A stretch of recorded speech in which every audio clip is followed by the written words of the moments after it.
So this is a slightly different way of doing it than we normally do because we are both ill. So we've both got the lurgy. Both got germs. So we are recording our intros and outros remotely, even though we live 7 steps apart from each other. We are in separate houses so that we don't mix an extra cocktail of germs. Yeah, because we don't know whether we have the same thing, something different, whatever's going on, but we don't want to get any worse than we already feel. So part of probably why we're both ill is because we're both burnt out AF. Yeah, definitely. Just doing too much. You've got your hands full with the socials, and I've got uni and work and everything else on top of editing and whatnot. So it's just a bit mad just now. And today, especially, it's 5:30, so at 8:00, it is your assessment, and thankfully it's via Zoom, so you don't have to cancel because you're ill. So that's exactly. It's via Zoom, and yeah, it'll be fine. It'll be fine. I can't really compute. I've not really thought about it properly. I'll think about it when I'm there, I guess. But I was prepped before for my NHS one, so I've got that same prep. I just need to pull out my notepad and then just get on with it. I'm sure it's time to be looked after properly. So it's good that you're not worried, and hopefully in a couple of hours you'll be diagnosed. Well, we'll see. But like I said before, I'm trying not to get too, get my hopes up. Like, this is a first appointment. It might just be a consultation. Like, who knows? I don't really entirely know exactly what's in store for me. So I'm just going to take it as it comes. And yeah, we'll see what happens. We'll report back, won't we, in another episode? We will.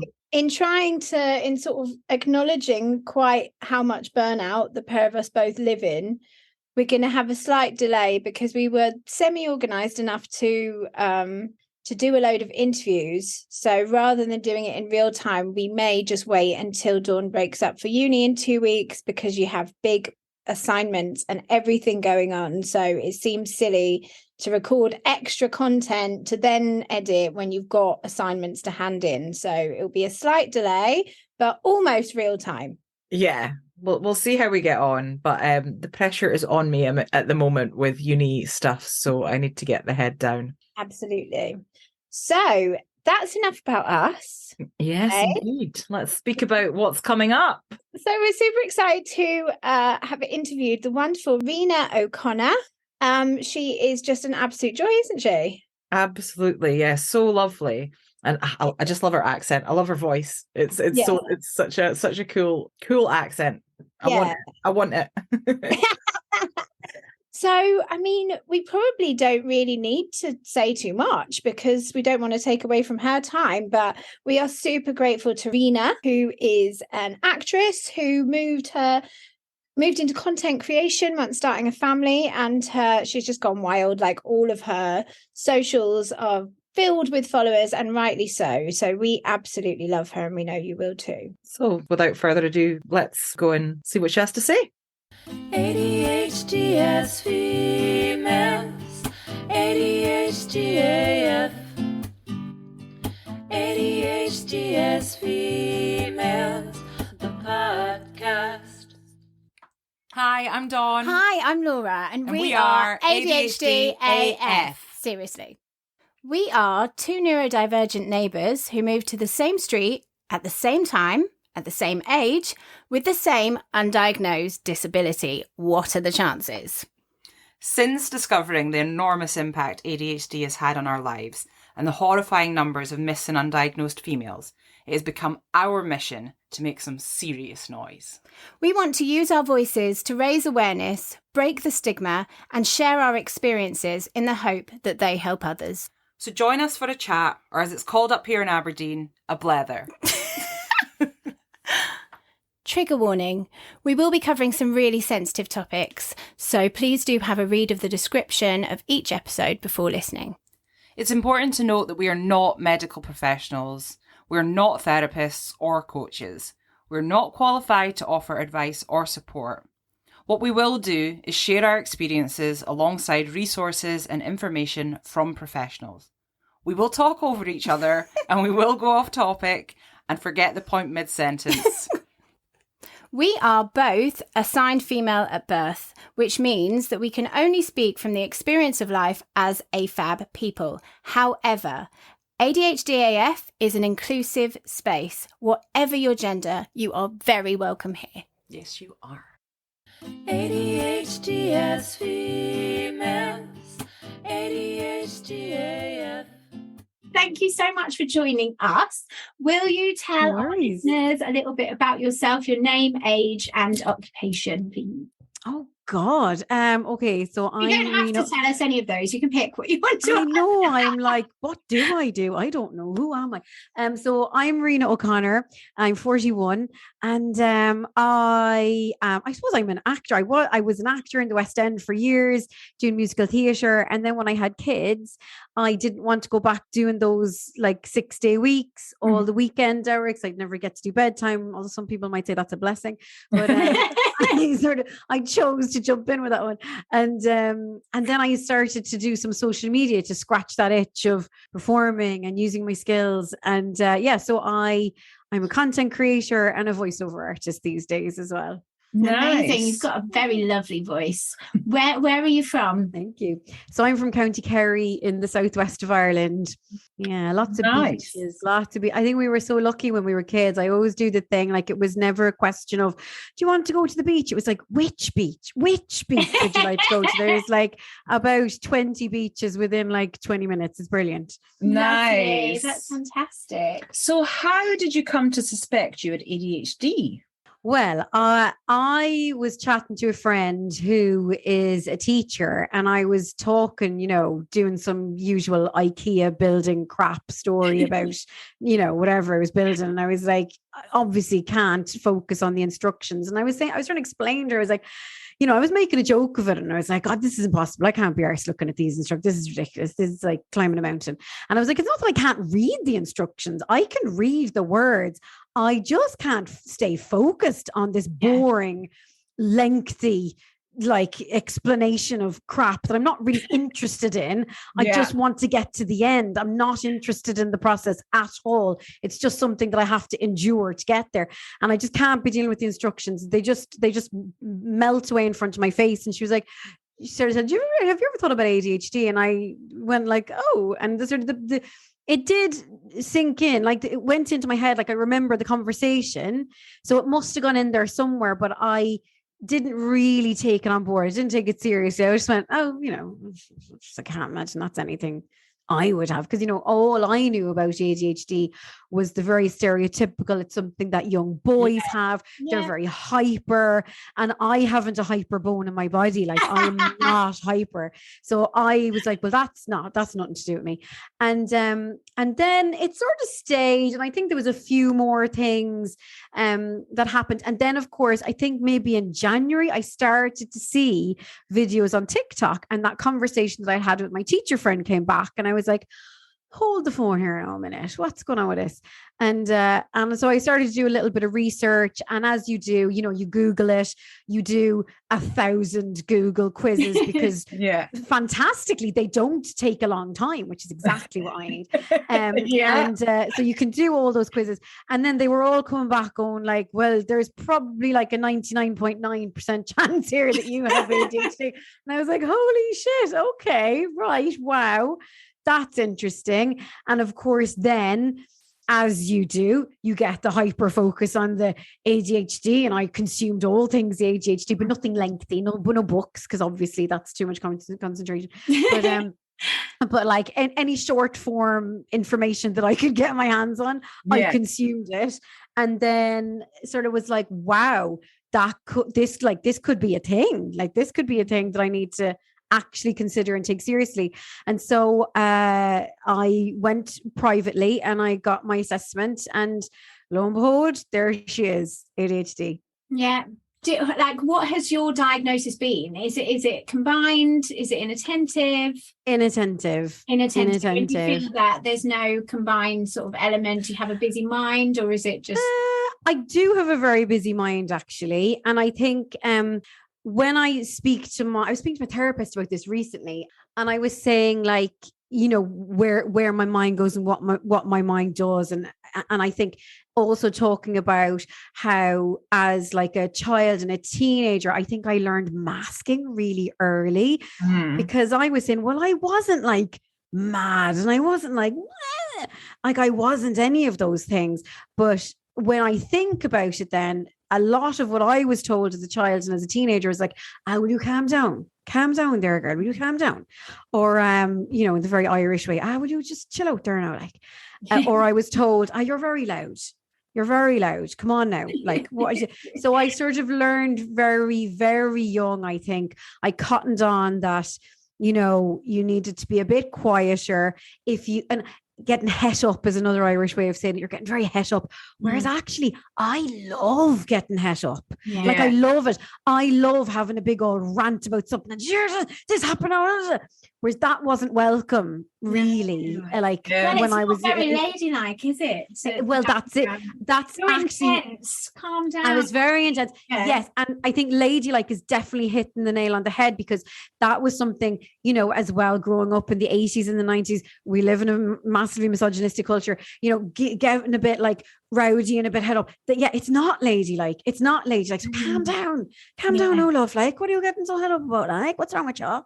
So that was such a massive like thing that I took on board. So I would reserve that part of my personality for certain groups of people. So I had safer people that I would be able to have that side of my personality around, which is mainly theatre people, I guess, which is why I love theatre and why I sort of gravitated towards that. And that was, you know, what I absolutely loved to do. And also the fact that, like, you know, school was like, oh God, it's so boring, so dull. That like it never crossed my mind to do anything else but, you know, basically be with these people. I wanted to spend my life with these people who I could be bigger and be a bit crazy around and not be told to calm down, like, because I was probably the calmest of the lot. Like, do you know what I mean? Like, when you're around theatre people, like, I'm boring. I'm really boring. So you say you got a private diagnosis. How was the whole diagnosis process for you? It was grand. It was fairly straightforward. So it was the ADHD Centre, and you email them that you get an appointment. You have to do lots of paperwork beforehand. You know, you fill out all the questionnaires. I can't remember what they're called, but you fill out loads of questionnaires. And then also a family member who knew you when you were a child has to fill out a questionnaire, and somebody that you know now. So my husband filled out a questionnaire. But I think that was what I found sort of the most discombobulating part of the process, because again, like, I know how busy my brain is, and I know all the crap that's going on underneath the surface, and I know all the stuff. So I can answer all those questions quite objectively, or even when I'm not sure, like, if they ask you something, I'm going, hang on now, do I do that? And then I'll have to say, well, no, I don't do it now, but like, it's because I've learned not to do it. Yeah. But I do that. Like, for a good example would be, you know, the fidgeting thing that we're all told about. Whereas in my head, fidgeting was up and down off the chair, your legs bouncing, you're going, you're flying, your hair, you're messing with your hair, you're picking your fingers, you're doing all this stuff. Whereas I don't do any of that. But when I really sat back and considered the question, I was like, actually, I am 99.9% of the time playing piano with my fingers on my cheek, on my knee. If I'm holding somebody's hand, I'm playing the piano on their hand. So my fingers are going, there's always something going in the background, but it just didn't manifest itself like I would have thought. Visibly, yeah. So things like that. So that was there. But what I found discombobulating, it was like, so asking my mom those questions, and my mom, like, you know, from her point of view, even when asking the questions, she was like, sure, you were grand. You packed your swimming bag every morning and going swimming, like, you were grand.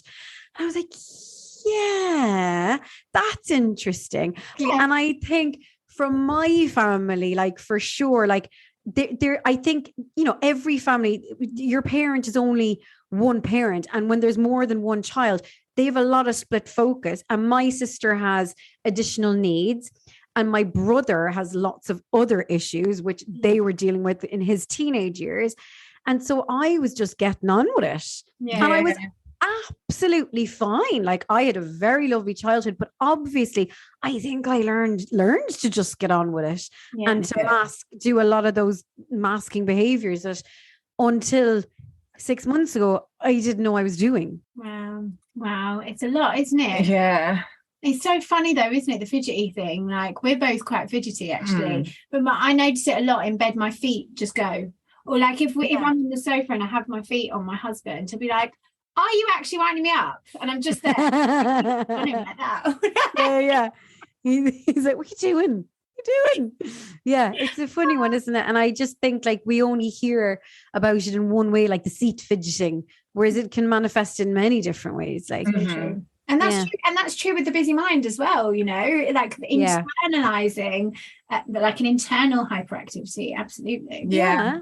I think that was something that I hadn't really considered or understood before. But like I started to say there, when I was having this conversation with my therapist a few weeks ago, and I was just saying, like, you know, how my brain works. And she was like, "Oh God." She's like, "That's a lot." Like, that's a lot. And I think like one of my main symptoms of ADHD was like the task paralysis, the paralysis side of it. Whereas I think that active mind contributes so much to the paralysis, because the way I describe it is like, so before I lift, let's pretend this is like a job. This is something I want to do. This is a job. I'm lifting up my water. Before I get to lift up this water, I have to say, well, actually, your hand is shite. Can your hand even pick up a fucking thing of water? Like, what do you do? Do you even have the strength for that? You're rubbish that now. Can you even drink that water? Is that water going to be any good for you? You're not very good at drinking water, Riona. Oh, but maybe you don't want water. What if you want orange juice? No, the orange juice you had yesterday was awful. But what if you want tea? No, you've had too much sugar today. You probably shouldn't have tea. Maybe a hot chocolate. Again, sugar. You probably shouldn't have that. Maybe you should have something else. Maybe have some Coke. Maybe just have some delicious orange. You know, and so to even do that one simple task, like picking up your bloody water, you go through a process of like self-doubt, self-questioning. Should I be doing this? Maybe I should be doing something else. Hang on, what if that's not what I should be doing? Should I be organizing my schedule? What schedule? Is there a list? Oh yeah, I have a list. I made a list last week. Oh, but did you forget about that list? Maybe you should make another list. Yeah, so true. And before you even know it, you've forgotten about that first task and you're away doing something else. Or like it's the overwhelm of so much that is the paralysis. It's like I don't even know which way to turn. And like one of my problems is always the order in which to do things. So like, right, I'm going to get up and I'm going to go for a walk, and then I'm going to have a shower, and then I'm going to do this, and then questioning whether that order was the right way to do it. So actually getting task paralysis within the organization of the tasks. Yeah, for sure. Double whammy of not doing. 100%. And it's like, it's before you can even get to the top of the mountain, you have to climb 3 more mountains. Yes. It's very frustrating that you're just like, well, if I could just climb that mountain, I probably would have done that last week. Yeah. But I have to climb the other 3 before I get to even look at the mountain. And that feels very overwhelming. And then you do the self-flagellation, like, why can't I just climb the goddamn mountain? Yeah. Like, come on. Yeah. So it's just like this cycle. It really is a lot. Like you said, like your friend said, it's a lot. Yeah, for sure. That brings us on to the next question then. Really, what do you think undiagnosed ADHD has cost you? Genuinely, I think it has cost me self-esteem.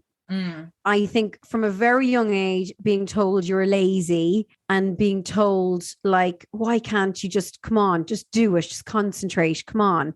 And that lazy label, and then not being able to focus even on the things that you want to focus on, that you want to do well. And then all of a sudden you just haven't, and you wing it through so many things.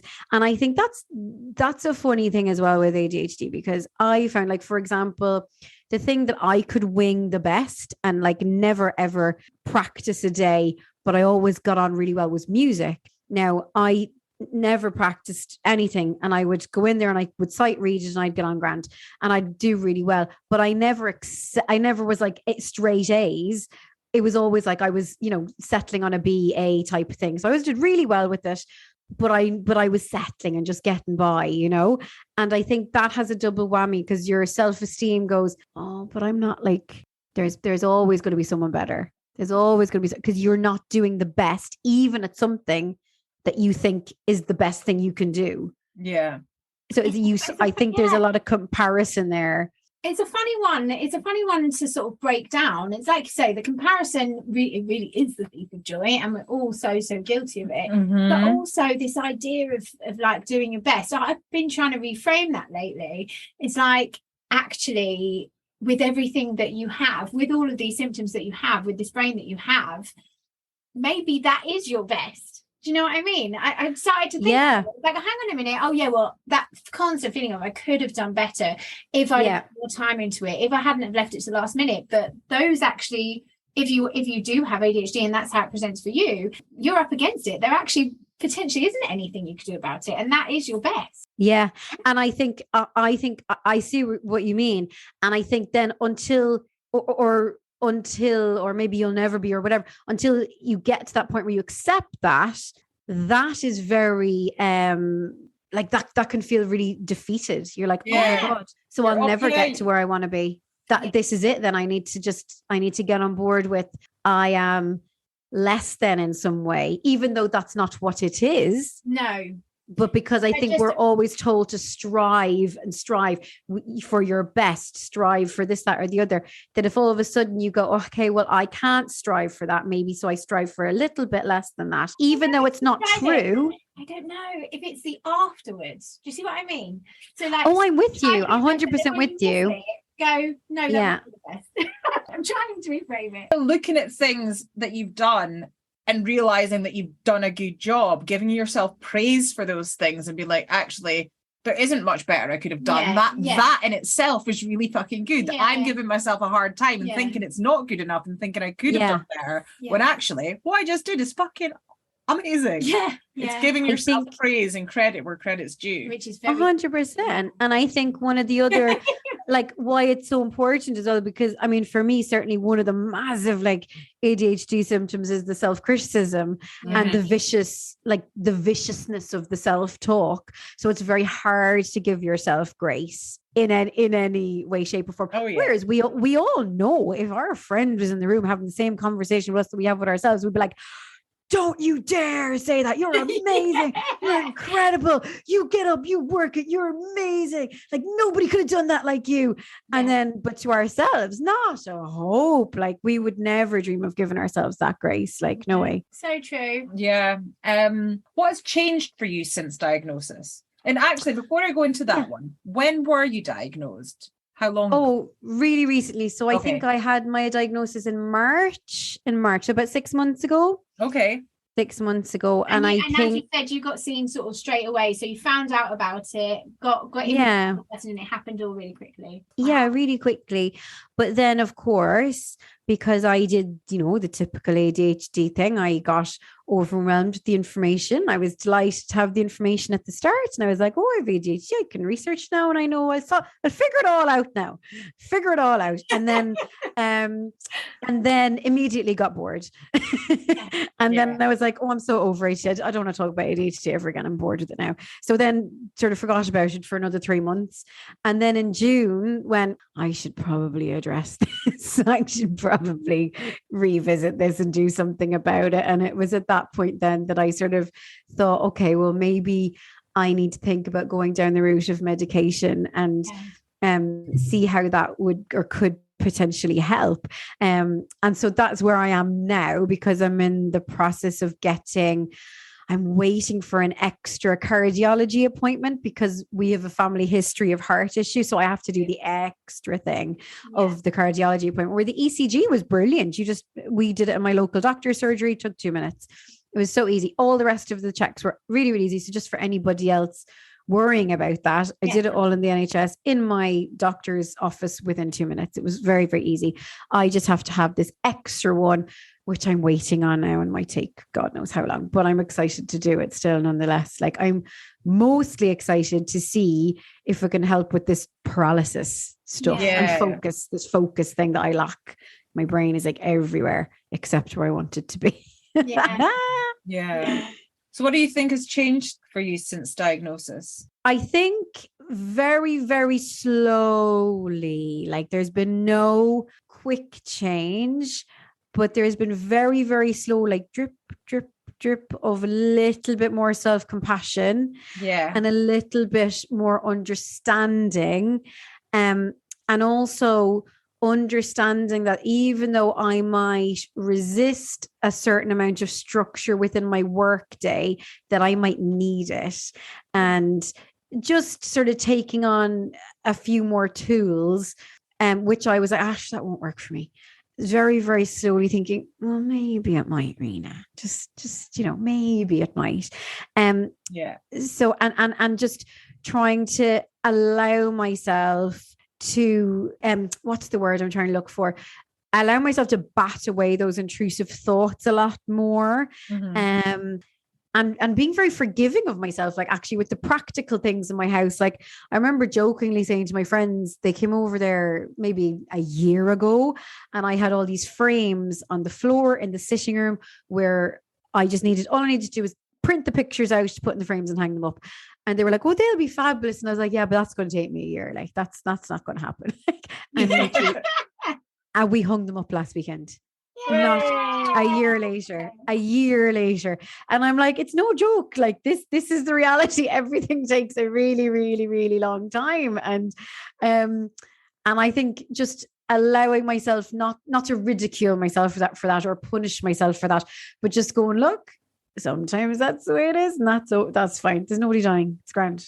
Like that's fantastic. And that's on the wall, thing, it's fine. Right? If the goal is to get to acceptance, like that's got to be the plan. Yeah. And I think what's interesting for me is, well, I don't know how you guys find it with ADHD, but I have periods of time where like I'm grand, like I have no self-criticism, nothing, like and I used to associate this with hormones, and I guess it still does have to do with hormones, but everything's fine. There's rosy a few weeks of the month or whatever, and I'm like, it's grand, everything's fine, I'm grand. And then the 1 or 2 weeks of the month where you'll go, you are the biggest piece of shit, and all of the things that I would have been like, it's no problem 2 weeks ago, now are absolute solid evidence of what a piece of shit I am. Yeah. Like you cannot dispute this evidence. You cannot dispute it. This like piece of shit. So I think like understanding that as well and riding that wave like a little bit more, I don't know, sensibly well, not getting lost in it, I guess. Yeah. So we speak about the late diagnosis roller coaster being a bit like a grief cycle. Where do you think you are on the grief cycle?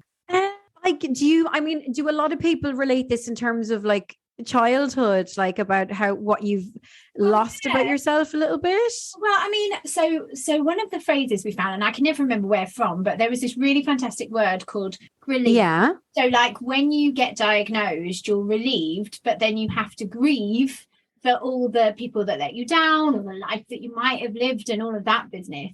But when it comes to like, it's just having a late diagnosis, they say that you go through the grief cycle. So then a lot of people will start with, I can't even remember what the first denial. But relief and denial can sort of be the same thing, because you don't realise that the grief is coming or whatever. Yeah. But it's interesting. Got to an angry stage, or are you? No, I've not had any anger about it at all, which is great. But I think I definitely had the relief, like, oh, this explains so much. Definitely had the relief. Yeah. Then I think I definitely had the denial going, you probably don't have that at all. Like, this is only a fad. Everybody in TikTok has it now. Like, it's only a fad. Yeah. You're just one of those, you've made it all up. So literally convince myself that I've made it all up, and then going, no, like it's there. It's a thing. This psychiatrist, I'm sure, has spent many, many years going to university. He's not going to just make it up. So there was that. The thing that comes to mind when you talk about grief is like grieving, maybe like the potential, that if I felt like I was more confident and I had more self-esteem, that I would have been more, well, I guess you'd have more self-belief to pursue things a lot harder. So I have that sort of mode going, I wonder, but I don't want to step into regret Do you know what I mean? I don't particularly love regret, and I don't really have a lot of regrets, but I think definitely there is room for me. I'm not speaking about anybody else, but for me, there is a certain amount of room for a little bit of grieving that, oh, maybe wouldn't it have been good if I'd had a bit more confidence and didn't think I was a lazy piece of shit for many years. Do you know what I mean? Yeah. Or like, or just had a little bit more room for more self-esteem. That would have been nice to see what that person, you know, how she would have moved through life, you know. She might have ended up in exactly the same position, but it might have been a little bit less painful. At times, I think. Mm-hmm. Yeah, that's very, very true. I think another sort of element for grief, anyway, for me, is a bit like, I guess I spent a lot of time thinking that I was going to get to this place where I would be better, because the idea it's trauma and it's depression and I'm anxious because of this thing, rather than all these different symptoms. And so I think there was definitely a point where I just felt quite sad that it was like, well, it's good to know what it is and it's good to manage it, but I'm never going to beat it. Do you know what I mean? Yeah. It's never going to go. Whereas before I was like, I'm going to get there. But now it's like, oh, no, there isn't a there.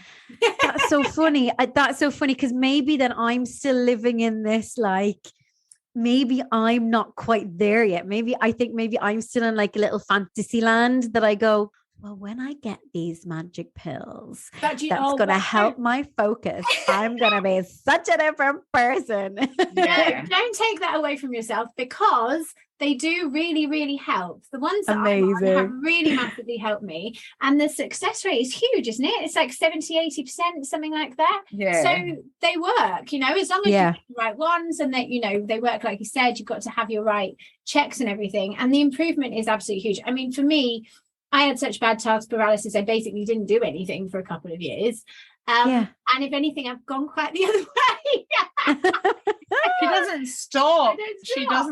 Wow. I've come out a little bit. But yeah, like it massively helps. I think just that what I meant by that was, in having the answers, having originally been relieved of this is the thing, this is what's been hanging over me, to realize that it's not something that's going to be talked out, or, you know, it is something you're going to have to stay on top of, you're going to have to manage, you're going to have to deal with, you know.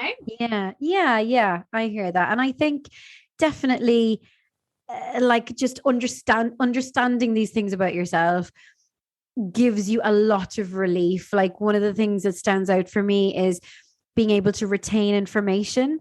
So I can watch a documentary, absorb it all completely, like, you know, really analyze the points, or, you know, break it all down and be like, yes, okay, I agree with this.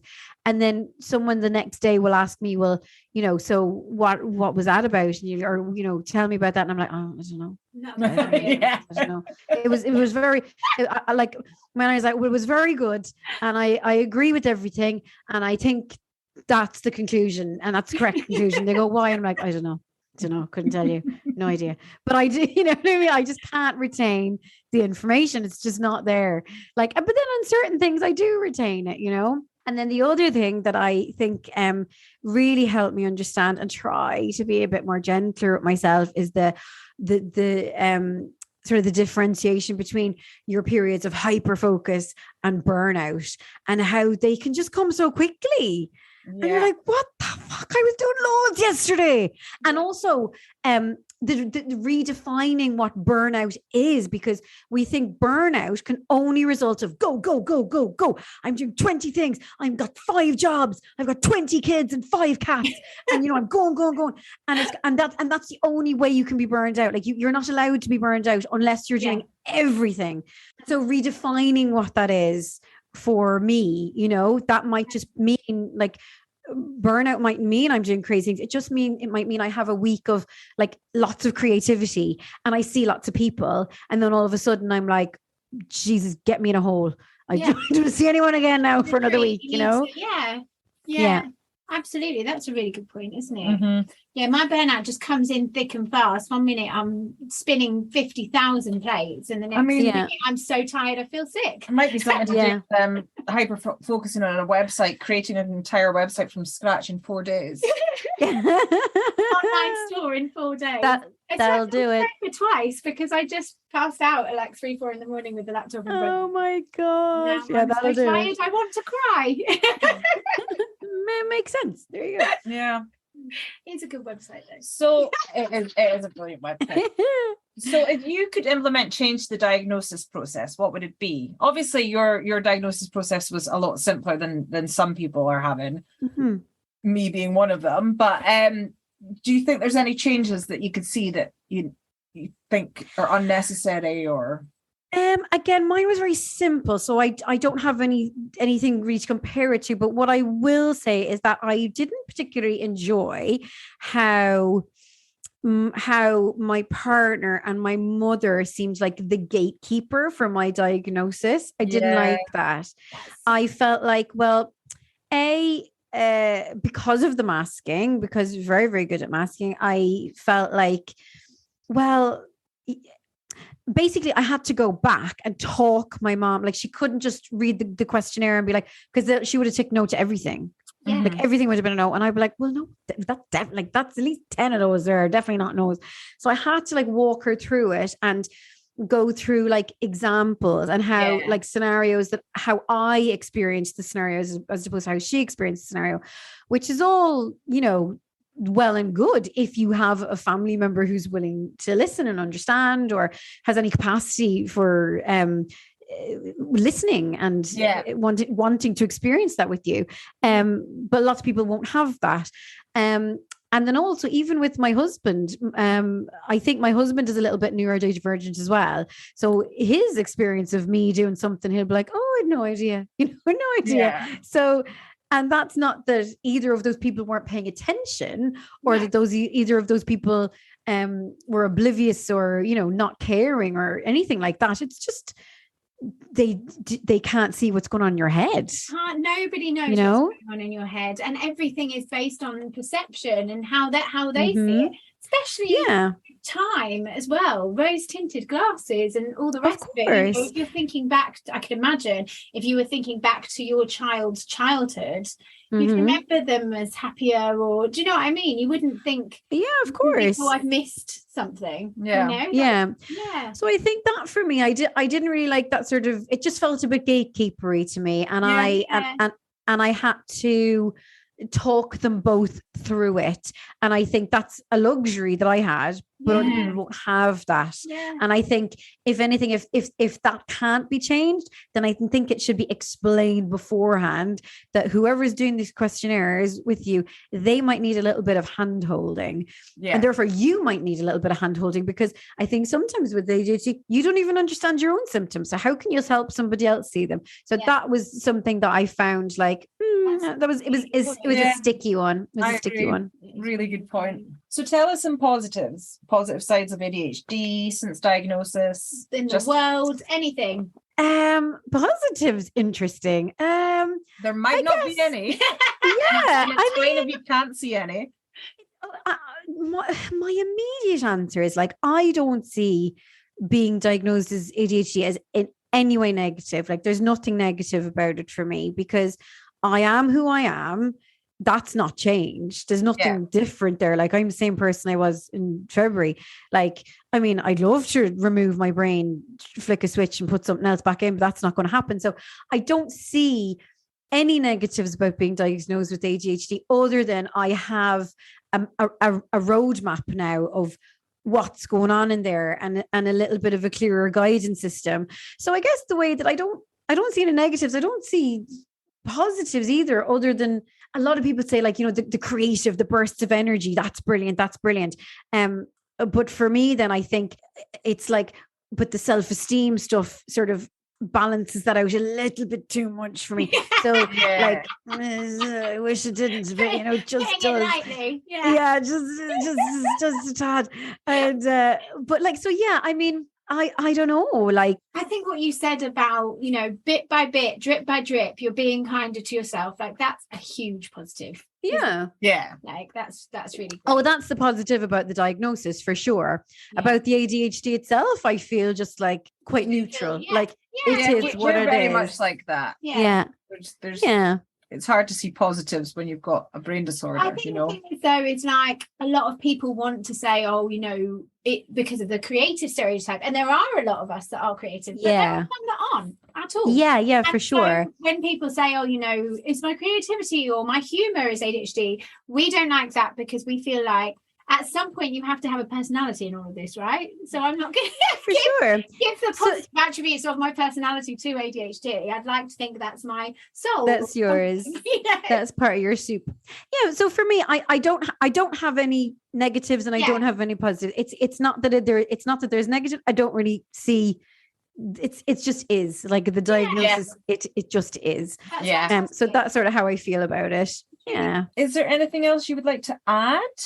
More of what I've said, really, just like all those little, you know, quirks that you have, and certainly like they're okay, like they're grand, they're okay. And also I wish we could remove the word lazy from the from our vocabulary. I think it's just get rid of it. Get rid of it. You know what I mean?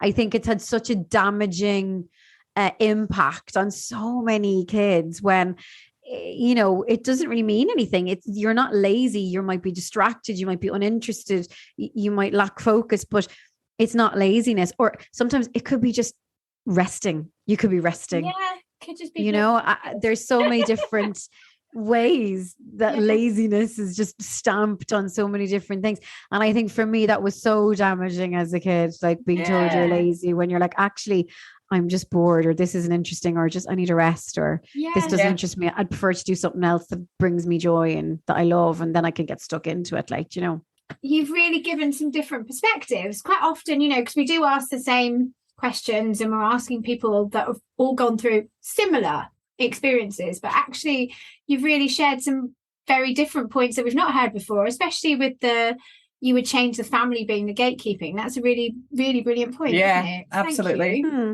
Cool. Yeah, no worries. No worries. This is why we do this, to get different perspectives. Yeah, for sure. Yeah. So it just brings us to the last question, really, and that is, what is the most ADHD thing you've done this week? Oh God.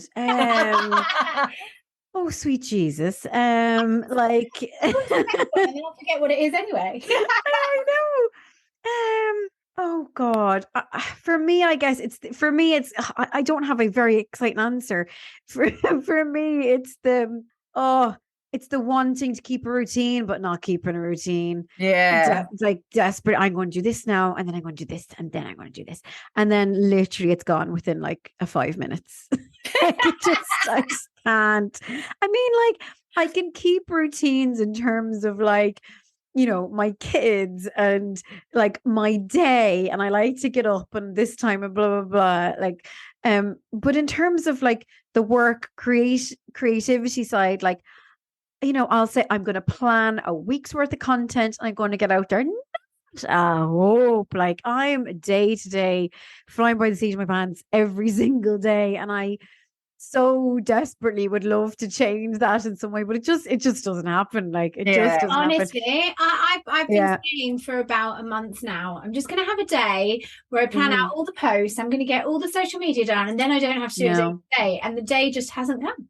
No, but I mean, and the other ADHD thing as well that I do, like probably all the time, probably daily, is I overestimate my abilities. I think like I'm going to do the whole week's worth stuff in a day, and then I forget. But really, you've got to like write the lyrics, write the song, record it, film it, edit it. You're not going to get 5 of those done in a day, love. Like, who do you think you are? And this is like before you pick your kids up for school. So I vastly overestimate how much I can possibly achieve in a day. And then I'm like, 3 o'clock has come and I've got to go now. That's it. Like, so yeah, it's constantly forgetting my limitations. It's constantly. funny though, it's funny though, isn't it? Because like you're basically describing my day today. My list was that long, and so I only got halfway down it and got really upset. But it's interesting, isn't it? Because I was thinking about it in terms of like time blindness as one of them, like how long will each step take. But then there's another element to it, isn't it? Potentially, if we're saying that we are these people that for a lifetime have kind of berated ourselves in some way or another, it's almost potentially another way to trip yourself up. For sure. Yeah. I mean, 100%. Like, would you know the bloody time? It's no wonder we feel so bad about ourselves when we can't reach goals that we set for ourselves that are unachievable.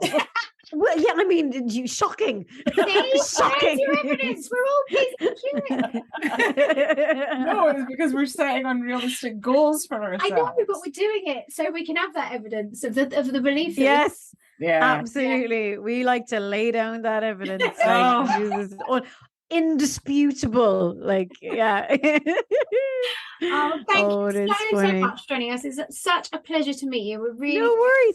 Yes, it's really nice to talk about it because, you know, again, like the other thing that I really found about myself, like, is I don't know, do you find this, but like I have certain groups of people for different things and for different aspects of my personality. So if I want to get like really intense and talk about this and get really passionate about something, I have people for that. Yeah. Other people, they're I can see them just going, moo. Like, so so it's actually really nice to get to like talk about ADHD in an uncensored sort of, you know, way, I guess. Well, you know where we are anytime. Oh, it's been amazing speaking to you, though. Really good luck with the rest of your figuring out titration tests, etc. I know, I'm excited. Yeah, I will. I'm excited. Yeah. Oh, well, thank you both. That was lovely. Not at all. Thank you. You have a lovely evening. You too. Take care. Okay, Bye. take care. Bye. Bye. How amazing was Riona? God, just love her. What an absolute ledge. Thank you so much to her. It was really kind of her to, volunteer her voice for the cause, especially somebody who gets paid to use their beautiful voice. So we're very, very grateful to her for sharing her very fresh journey with us. Yeah, fresh, absolutely fresh from the diagnosis. Yeah. Place. Did you say plate? Oh, no, diagnosis place. I don't even really know what I said. I'm so ill. I can't even think properly. I really, really loved that the way that she sort of started on her journey was through telling her friend about the fact that she cannot bear to follow an Ikea instruction manual. Yeah, I just think it's so brilliant, because it's like that bloody Guardian article, which was like, I may not be a doctor, but it discredits these kind of conversations when we both know that we both found out through conversations with friends. Yeah. And this with Rena, it's just such a a throwaway little whinge of a conversation that has actually led to a life-changing diagnosis. So it is really valid to have conversations about these things, and people who perhaps they only read one article, or perhaps they only know a little bit about something through somebody else, but actually that could lead to a thing. So it is really no point in discrediting these conversations, because for all three of us, look where it's led, And just think of all the other guests that we've had on who've been diagnosed in similar ways, or found not diagnosed, but came to the realization through conversations. Yeah. And it's so important. And that's why the awareness is important, Exactly that. And I do also really love that, like, the word lazy can get in the bin, because it absolutely can, can't it? Yeah.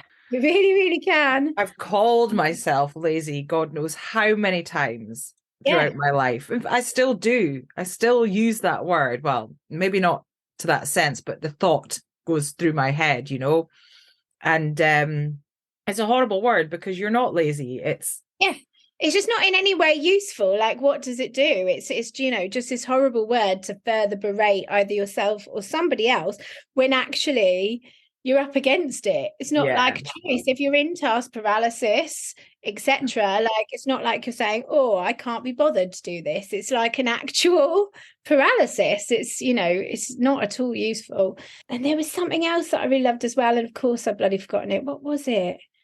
Oh, what she said about what she would change about the diagnosis process, about your parents being gatekeepers or family members being gatekeepers. Yeah. Is such a good point, because you've got people, especially later in life, who don't have people to ask, or whose parents' memory is long gone, or tinted glasses of, oh, you were always such a good little girl, you always got straight A's or whatever, when actually that's in reality that's not how it was. So yeah, I really, really like that. So massive thank you to Riona for that, because yeah, it's really, really good to hear a different perspective. Absolutely. And as always, if you enjoyed that episode, we would be eternally grateful if you would visit our Buy Me a Coffee, where you can make a donation to the cause. It helps us with all the costs behind the scenes, helps us keep going. I just want to say a huge thank you to everyone who's reached out and donated towards my assessment, which, as we discussed earlier, is in an hour and 12 minutes. No, 2 hours and 12 minutes. Yeah. It's calculate. Very soon. So yeah, like I really appreciate it. Hopefully I can get some answers and some support soon. So yes. Yeah, so you can visit buymeacoffee.com/ADHD as females, where you can buy us a coffee, or if you like, you can sign up and do a donation monthly at £2 a month. Yeah, we really, really appreciate it. We are actually, I mean, if you follow our socials, handle ADHD as females, you'll know that we have talked a lot about burnout, and just the fact that the amount that we've grown has meant that it's now impossible to stay on top of all the messages and just do this. Yeah. That in itself is like multiple full-time jobs at this point. So actually now we need to restructure how we're doing it, because not only are we both basically existing in burnout, that there aren't enough hours in a day to do this, we both have other jobs and other things in our lives. And on top of that, people's messages are getting missed. You know, we can do better work if we restructure and actually do more things rather than just barely scraping by, missing messages and doing. I literally, I'm not joking you, I got on my phone at 6 or 7 o'clock in the morning on Saturday and Sunday, and I didn't get off my phone till nighttime. And that's reality. And I'm ill. Do you know what I mean? And I would imagine that has something to do with being ill. You know what I mean? Absolutely, it does. And it's a bit like finding the balance, because we have to have lives. We do have other things in our lives, and we have to be mentally well enough. Do you know what I mean? 100%. It's been 6 months and it's been wonderful as it is, but it's now unmanageable and time for a change. So we really look forward to sharing all about what's coming next in the coming days. Excuse me, sorry. Yeah, so watch this space, because coming very soon will be our new plans. Yes. And also today we have launched a giveaway. So when it goes out, it will already be out. It's an Instagram giveaway, which is a worldwide giveaway, but only on Instagram. And you can win some amazing ADHD AFX, all the discos, handmade Christmas decorations, and her incredible supersized disco bolts ADHD AF amazingness. So get onto Instagram and enter the competition for a chance to win. We will be drawing that live on Sunday, which is the 20th, I think, something like that. Yeah, days. I don't know what days. Anyway, yes, Sunday. We're joking. We better get on, because somebody is finally about to get their ADHD assessment, and that is all thanks to all of you that have donated to our Buy Me a Coffee page. So we are so grateful to you all for making that happen. So thank you. Love you. Look after yourself. Yes. Oh, we didn't do the most ADHD thing. How about this? The most ADHD thing we've done this week is forgot to record the most ADHD thing we've done. We've probably chatted enough anyway, and both of us aren't Want feeling to add well, anything? so Do you want to give it or yeah, no? so we're just gonna leave it at that, I think. We're both ill. Big love. And Tony, it's nearly time. Ah, shit the bed. Back soon. Thank you so much to Rena. Thank you to all for listening, and big love. Bye, love you. Bye. ADHD as females, ADHD AF, ADHD as females.